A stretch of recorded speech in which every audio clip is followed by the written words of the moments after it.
আসসালামু আলাইকুম। প্রিয় মিড এন্টারপ্রাইজের সকল শুভাকাঙ্ক্ষী বন্ধুরা এবং ক্রেতারা, সবাইকে আন্তরিক শুভেচ্ছা। এই চুলাটি আসছে আমার এক ছোট ভাইয়ের বাসার থেকে, নাভানা কোম্পানির চুলা। এটা ঠিক আছে, এটা একটু জ্যাম ছিল, এটা জ্যাম ক্লিয়ার করছি, এটা নীল ফ্লেম আছে, এটা পুরোপুরি ওকে।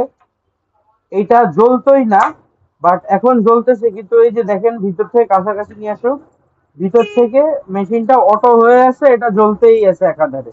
হ্যাঁ, আমরা এখন এটাকে বন্ধ করব, বন্ধ করে এটাকে করবো, নয়তো এই বডি পুড়ে যাবে, প্লাস এখান থেকে এক্সট্রা আলাদা আগুন পাস হতেই থাকবে। এটা এখন আমরা বন্ধ করব, ঠিক আছে।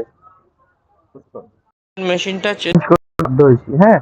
এটার ভিতরে পুরো জ্যাম হয়ে গেছে, জ্যাম হওয়ার কারণে ফায়ার অটো হয়ে থাকতেছে, এখান থেকে আগুন বের হয়ে থাকতেছে অটোমেটিক। হ্যাঁ, যার কারণে এখানে আগুন ধরে যাওয়ার বা অ্যাক্সিডেন্ট হওয়ার ভয় থাকতেছে। আর এই চুলা একেবারে জ্যাম হয়ে গেছিল, মানে একদমই জ্যাম হয়ে গেছিল। লাস্টে গ্রাইন্ডিং মেশিন দিয়ে কেটে, এই যে গ্রাইন্ডিং মেশিন দিয়ে কেটে ফ্ল্যাট ফ্ল্যাট করে নিয়ে, তারপরে আমার এই যে ফোকাস করে নিই, গ্রাইন্ডিং মেশিন দিয়ে কেটে নিয়ে আসা লাগছে। ওই স্ক্রু পর্যন্ত পৌঁছাইতে আমার এটা বাদ দেওয়া লাগছে, ঠিক আছে। এটা বাদ পড়ে গেছে, আমি নতুন আর একটা লাগাই দিচ্ছি যে। হ্যাঁ, এখন তুই নিজে চুলে জ্বালায় দেখ। ফ্যান অফ করে, ফ্যান অফ আছে, তুই নিজে জ্বালায় দেখ। ওকে, একেবারে ওকে, নতুন হয়ে গেছে। এটাও দেখ, এটাও ওয়াশ করে দিচ্ছি আমি।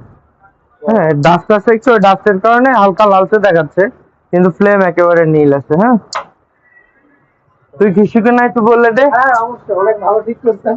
ঠিক আছে, এখান থেকেই প্রতিনিয়ত ঠিক করি, আপনারাও আসবেন, গ্যাস দিবেন, ইনশাআল্লাহ ভালো। Thank you, thank you সদমান।